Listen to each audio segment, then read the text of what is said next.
আপনাদের সামনে আজ মেথি রুটি বানানোর প্রক্রিয়া দেখাচ্ছি।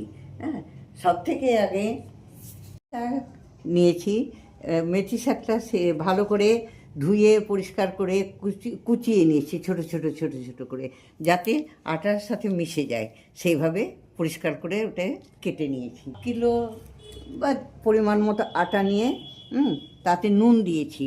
নুন দেওয়ার পরে একটু খাবার সোডা দিয়ে ওকে খাস্তা করে নিতে হয়। খাবার সোডা একটু দিতে হয়।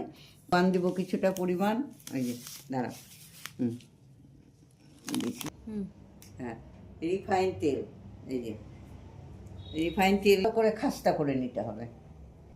কেটে রাখা লঙ্কা কুচিয়ে রেখেছি, লঙ্কা দিয়ে দিলাম।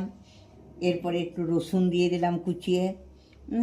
তারপরে আদা কুচিয়ে রেখেছি একটুখানি, সামান্য একটু আদা, সেটাও মিশিয়ে দেবো এখন এর সাথে। এরপরে ওই শাক দিয়ে মাখবো। আটার রাখা শাক এর মধ্যে মিশিয়ে দিলাম, দিয়ে আটাটা মাখবো।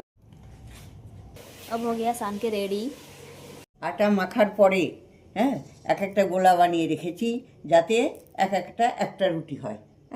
এই রুটিটা বেলে হালকা হাতে বেলে তারপরে সামান্য রিফাইন তেল দিয়ে এটা সেঁকে নিতে হবে।